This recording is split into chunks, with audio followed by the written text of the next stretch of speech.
পোশাক গয়না শাড়ি, শাড়ি পরলে হয় না নারী, নারীদের চরিত্র ঠিক রাখা চাই। এবার শুনো ধৈর্য ধরে, সতী নারী যারা স্বামীর ছায়াটা পারায় না, তারা যে সতী নারী, তার প্রমাণ শাস্ত্রে লেখা আছে, পরপুরুষের বাতাস লাগলে গায়ে সেই জায়গাটুক পর্যন্ত অপবিত্র হয়ে যায়। তার প্রমাণ কোন জায়গায়? এবার শুনেন ধৈর্য ধরে, একটা গল্প শোনাই আপনাদের ধারে। এক রাজবাড়ির সামনে দুইটা তাল গাছ ছিল। এক রাতারাতির মধ্যে তাল গাছ দুটাই মইরা গেল।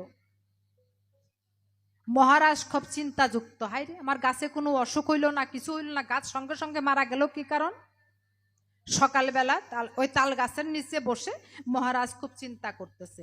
এমন সময় এক জ্যোতিষী এসে রাজার সম্মুখে দাঁড়াইল। মহারাজ, আপনার মন খারাপ কেন? বলে, আমার তাল গাছ দুইটা ভালো ছিল, এই রাতারাতের মধ্যেই মইরা গেল, ব্যাপারটা বুঝতে পারি নাই। জ্যোতিষী বলছে কি, মহারাজ, আপনার তাল গাছে যে কি হয়েছে আমি জানি। বলে, কি হয়েছে? বলে, আপনার তাল গাছে অসতী নারীর বাতাস লাগছে। দেখছেন মা, অসতী নারীর বাতাসটুকুর কত দাম! তাজা তাল গাছ মরছে, আর অমন নারী থাকলে ভরে তার সংসার যাবে সারে খারে। এবার বলি আপনাদের, বলে বাঁচানোর কোনো উপায় নাই? বলে, আছে। বলে, কি উপায়?